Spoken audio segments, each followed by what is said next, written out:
surprised to be here this evening because last week I had a bit some bad news. Actually. Oh. I know, sorry. I heard last week that I don't have very long to live. Yeah, I know. Thank you for your support. I found out at the supermarket actually. I was in the queue at the checkout, and that's when it happened. My bag for life broke. I don't know how long I've got. TikTok. Dead man walking. I don't know how long I've got. There's not a lot of info on the bag, to be fair. There was some small print. I read that. It said something about recycling. I don't know. Maybe they're Buddhists at Buttons. I didn't have time to read it. I'm an atheist, so. But I ran out of that shop, crying my eyes out. I was devastated, obviously, and I ran home to tell all my family and friends the bad news on the phone. But there was lots of people to call, and I was a bit pushed for time. So I just went online and updated my Facebook status. That's what it's there for, really, isn't it? That's what it's there for. Not long to live. Frowny face. Goodbye or kiss. Happy with that. Wasn't so happy when I checked back in later and I got 8 likes. When my bag for life ripped, I didn't really think I was going to die. I'm not an idiot. I'm not. That was just a bit of good acting because my bag for life did rip, and it did make me think about my own mortality though, I've got to say, which is a bit weird because I'm scared of dying, terrified of dying these days. And that I think is because I never used to be, but I am now, and I think that's because I've got little kids. I've got small children, and I love them dearly, and I panic about everything, right? And I'm desperate to raise them right, I really, really am. I'm not with their mother anymore, so I have to put extra effort in to raise them right. I want to raise my children to grow up and be strong, confident young women, which is going to take a lot of effort because I've got boys. You do your bit, Daniel. You do your bit.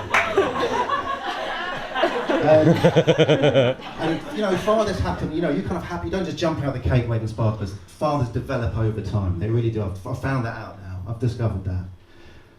Because, for example, I've got a kid who's 7. That's my eldest. So I'm good at fathering kids who are up to 7.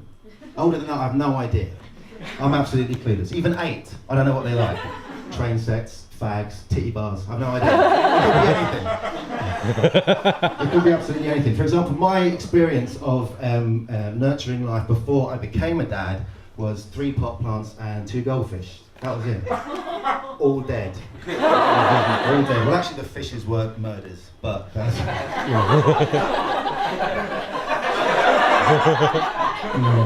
Good times. But that was my CV before being handed a human baby. Like, there you go. Look after that. And I love my boys very much. They were at my house at the weekend. And I was in the toilet. They were playing in the front room. And by the way, if you're a parent, when you go to the toilet and do your business on the toilet, that's the only 5 minutes of peace and quiet you have in a day. It really is. You kind of really savour it and enjoy it. I really was. I was enjoying myself. And it all went silent in the next room. And I thought, oh, Jesus, there's trouble in store when that happens. And sure enough, there was a little rustle at the door. And a little voice went, Daddy. And it was my youngest, Elvie, who's 5, right? And he went, Daddy. And I was like, oh, son, just let me, please, just 2 minutes. He went, Daddy, I've written you a little note. Oh, and I felt like a bit of a dick. Like, why was he kind of impeding on my peace and quiet? This is, it's an honour to be in his presence at this time of his life. Soon he'll grow up, right? And he'll leave home, and I'll be begging for some attention from him. I should enjoy these times, right?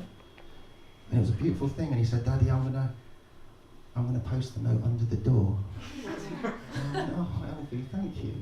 Thank you so much. And then it'll shuffle outside the door, piece of paper came sliding under. The word cock on it.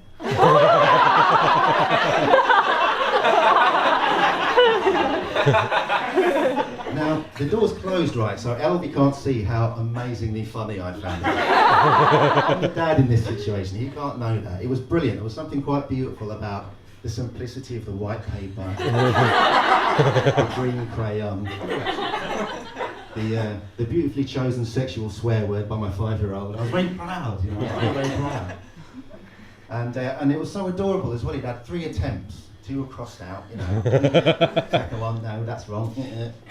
In the end, he went with COC, cock. Oh, that's bloody adorable, isn't it?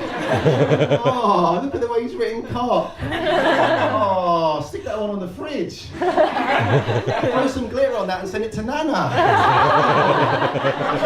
was very proud. I was very proud, but it, you know, and I understand, right? I understand what everyone thinks about parents. Everything their kids do is a master genius, a stroke of genius, right? All their kids are geniuses. I understand this is a case in point. My kid's written cock on a piece of paper and I'm acting like he's just written his first piano concerto. I understand. But what happened was then, you know, I'm the dad in this situation. This isn't right. It's not right. So I have to correct this, right? Because I'm trying to raise him to be good. And so I take the piece of paper. And I walk into the front room and I say, son, come here, sit down.